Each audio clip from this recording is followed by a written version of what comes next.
Yeah, Mr. Speaker. Mr. Speaker, thank you for the opportunity. Mr. Speaker,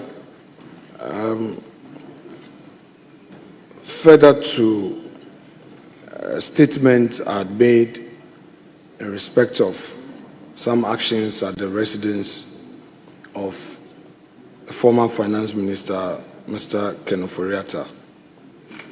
There were comments. Honorable respected Minority Leader, are you coming under Order 93.1? That is so, rightly so, sir. Okay, and I understand you've conferred with your That is so. Very well. Okay. Very well. Mr. Speaker, so again, fortified by Order 93.1, I rise to bring to your attention that as a result of the issue I raised on the floor, which led to further comments and all that, Mr. Speaker, I had given assurances to the House that in the interests of democracy and the rule of law, and to assure the nation that this side of the House will do all it can to ensure that the member, the Honorable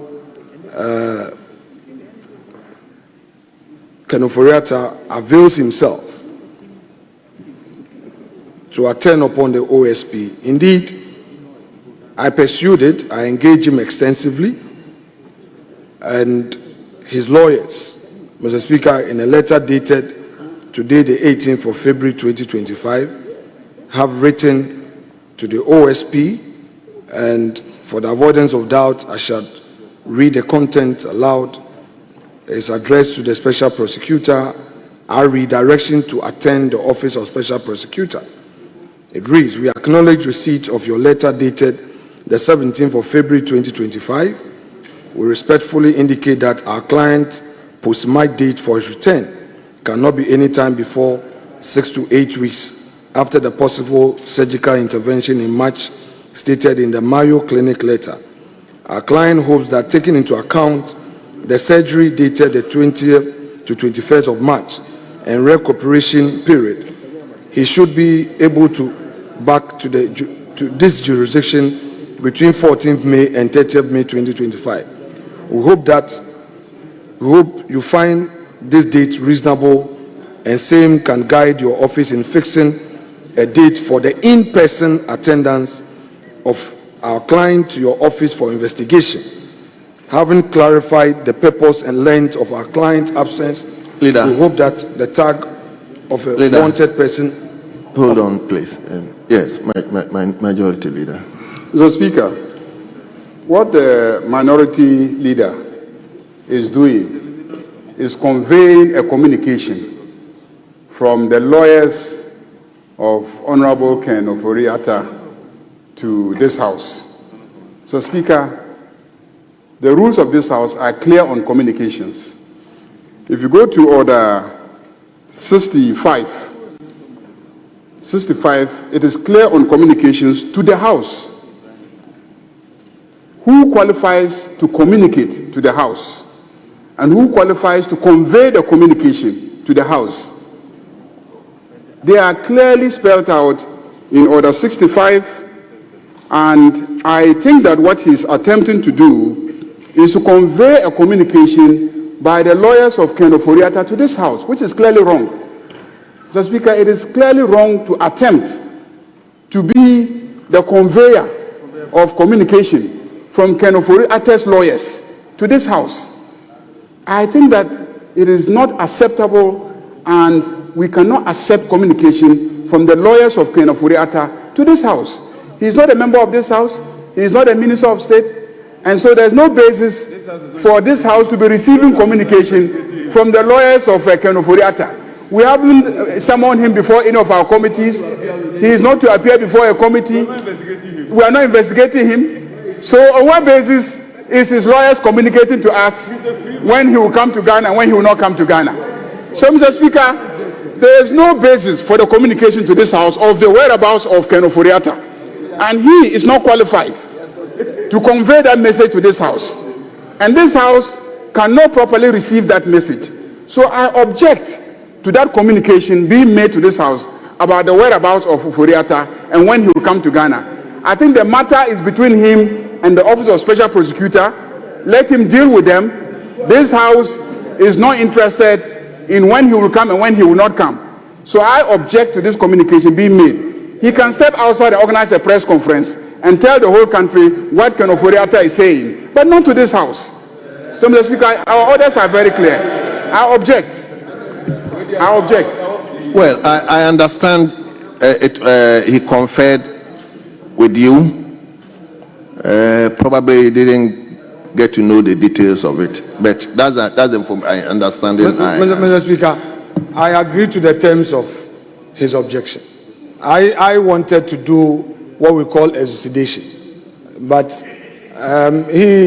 when it comes to the jurisprudence of the House, I think he's a champion.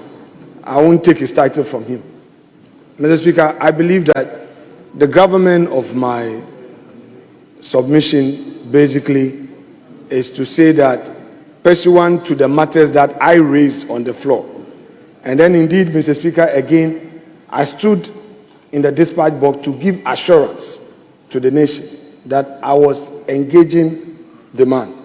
So I was basically informing this House again that indeed the right thing has been done, the communication has been made, and I only felt that I should at least bring to the fore the content of that. But, Mr. Speaker, I agree with him. I just want to rest my case by reiterating that further to my assurance, the gentleman would be in the jurisdiction in the appointed time as communicated to the special prosecutor for the in-person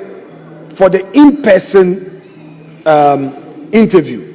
However, he again assures his countrymen and women that should it be that they would need him via technology, he would also be available. Mr. Speaker, I'm saying this because this matter came to the floor.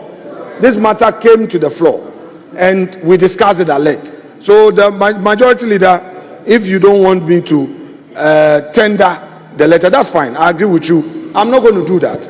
I'm not going to do that. But just to re-echo my point, to assure you and to assure the special prosecutor that the man would come into the jurisdiction to avail himself for investigation and all other things that the special prosecutor may require of him. So, thank leader, you very much. Fine. I believe we could have done it in such a way that I only wanted, as lawyers, would always be asked that lay a foundation, but it's okay. I'm not litigating it. I've still addressed the matter. It's because I assured the House in the dispatch box. If you are wondering how many people are supposed to stay at home from tomorrow, about 70,000 members of Civil and Local Government Staff Association are laying down their tools across all institutions in the country from tomorrow to begin the nationwide strike. The reason is government's decision to maintain Samuel Adumboche as Registrar of Births and Deaths. According to Clocksack, the appointment of Samuel Adumboche as registrar violates a 2017 Supreme Court ruling on the neutrality of civil servants, which bars politicians from meddling in the administration of the service. The strike, according to Clocksack, is to ensure that the Registrar of the Births and Deaths, Samuel Boche, is removed from office for being politically exposed. My colleague Zito Okwan just returned from Clocksack's media briefing. She joins me in studio. Zita, what have they been telling you? Well, Valentina, it's been a very long conversation or discussion with the Executive Secretary for Clocksack, Dr. Isaac Bampo, where he still maintains the stance that Clocksack would go ahead with the strike because it was a decision by NEC, and that since there has not been any response from NEC, then the decision still stands. That the statement that we saw earlier that we're going to go on a strike action on the 20th, which is tomorrow, still stands. But then he goes ahead to talk about the code of conduct. That's the Article 195. Earlier, that the Supreme Court had ruled in favor of the Civil and Local Government Staff Association that if you are appointed to be at any of the civil servants department or institutions, you must not declare your political affiliation. Okay. And for this, they still say that Samuel Boche does not deem fit to be in that position because he came out clearly to declare his position as which party he belongs to. Okay. So earlier, Clocksag told us that they were going to hold on with the strike because they had received positive response from the government. Why did they shift from that position and now they are deciding to go on the nationwide strike tomorrow? Well, he made mention, the executive secretary, Dr. Ayariga Bampo, made mention that indeed they had engagements with the chief of staff with this particular appointment of the registrar for the birth and death registry, and they gave every paper that they had from the Supreme Court ruling in favor of them to the Chief Justice, the Chief of Staff, I beg your pardon, to have every court ruling that was said, because there were some other people who had the same position and for that reason they had been sacked. So they didn't want to have the decision that some people were favored and others were not, or others were sacked, and then all of these, they didn't want to be in the bad names of any, they want to be in the books of any bad names. So they decided that, okay, then they would, if they're being called, like just the Felix Kwachi mentioned, that they would have engagement with them. They are ready, but they will still go ahead with their strike despite any decision that, so far as Samuel Adumboche still the registrar at the birth and death registry. So I want to find out whether he answered the question about they informing the National Labour Commission, because the labour laws is very clear. You can't just get up and go on a strike, declaring a strike barely 24 hours. You have to follow laid down process or procedure. Did he say whether they've written to the National Labour Commission? Well, he didn't really confirm to me about the decision of or informing National Labour Commission, but then they still said that because NEC has decided, then that's it. 'Cause for that, he didn't even come out clearly to tell me that, okay, our strike stands, but he says it was a NEC decision, and until NEC responds, then the strike action holds. Per the Constitution of Ghana, which, let me quote, 195, says, subject to the provisions of this Constitution, the power to appoint persons to hold or act in office in the public services shall vest in the President. So the act of the President is not saying anything strange. That's what is in the Constitution. And it says it's in accordance with the councils. That's what is in the Constitution. What we are saying, we all know in Ghana who interprets the Constitution is the Supreme Court. We went to court that we cannot be denied in getting ourselves involved in politics. And the Supreme Court ruled. So if you want to know, it's a Supreme Court ruling dated 2017. In the case of Local Government Staff Association in Ghana, we are the plaintiff versus the Attorney General, the Office of the Head of Civil Service, and then the Office of the Head of Local Government Service. This is the judgment, the ruling of the Supreme Court, unless we are told that the Supreme Court ruling is not law. And let me quote the concluding remarks of the Supreme Court. Let me quote. The civil service and local government service are expected to remain in place, functioning in a professional manner to assure continuity and process integrity in the administration of the day-to-day governance. Visible partisanship and overt displays of lack of professional neutrality and objectivity would be a betrayal of the just expectations of the people of the Republic of Ghana, This is the Supreme Court. It says it's a betrayal of the people of the Republic of Ghana and the efficiency and effectiveness of these key government services. It is therefore our view, this is a Supreme Court rule, it is therefore our view that the courts of conduct of the civil service and local government service in general do not deny civil and local government servants the freedom of association, particularly the right to join political parties of their choice. They mainly seek to place a limitation on the manifestation of that right while in service in order to maintain the neutrality of the civil and local government service and foster principles of anonymity and permanence. What they say in SAN is, if you wish to broadcast or otherwise manifest your political party allegiance or run for political office, step away from these services. This is Supreme Court thing. It says step away from these services. If you wish to broadcast, we all know that Mr. Botry is an NDC activist. He chose to broadcast it. He was a former DC of the Mills administration. He chose to broadcast it. They say, if you wish to broadcast or otherwise manifest your political allegiance or run political office, step away from the services.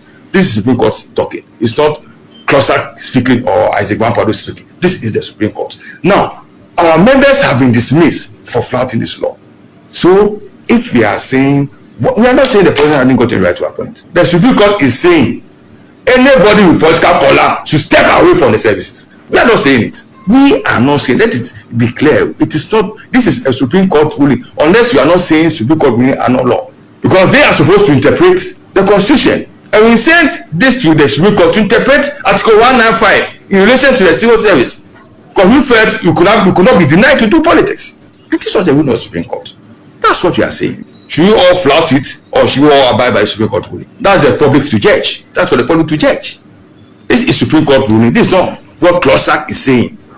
Unless somebody tells me that this is not the Supreme Court ruling. This is what the Supreme Court is saying, and they are supposed to interpret our Constitution.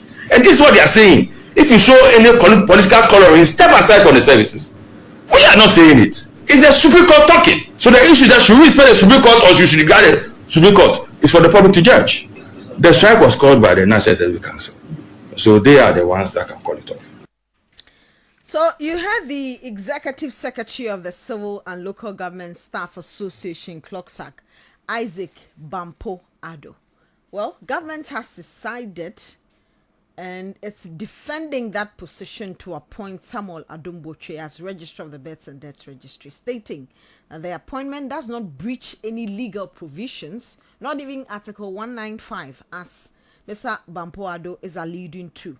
Addressing the issue earlier today, government spokesperson Felix Kwachifosuri affirmed the administration's position that there is no legal violation. That at the very highest levels of government, there has been engagement between Klosak and government. And as I indicated, Klosak says that a certain action should be taken.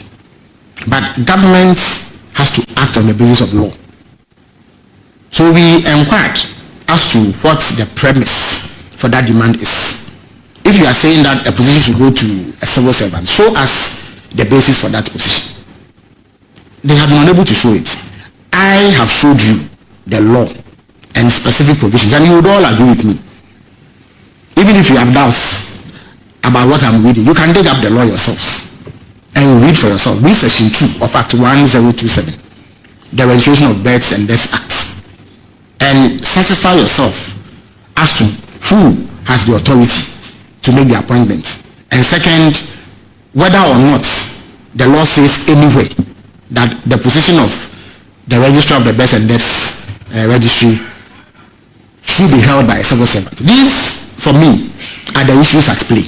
And to the extent that government has acted lawfully, regularly, and in accordance with the Constitution, I don't see why there should be an entrenched position on the matter. We certainly have not taken an entrenched position. We cannot act illegally simply because a section of our population, in this instance Ghanaian workers, demand that we do. I don't think that it is fair to the people of Ghana, whose taxes are used to pay civil servants, those who work in Klosak, just like myself, the president, or everybody else who works within the public and civil service. You cannot take such a position, which is unfair to them, when the facts are very clear, the laws are very, very clear. If it was the case that government was violating the law, then you would have a basis. As I said, I'm aware that they went to court under the previous government. There's yet to be a determination on the matter. So if the matter has not been determined, there's no judicial pronouncement saying that the position of the law is wrong or what the president has done is wrong. I don't see why entrenched positions should be taken. I don't see why a nationwide strike should be declared on a matter like this.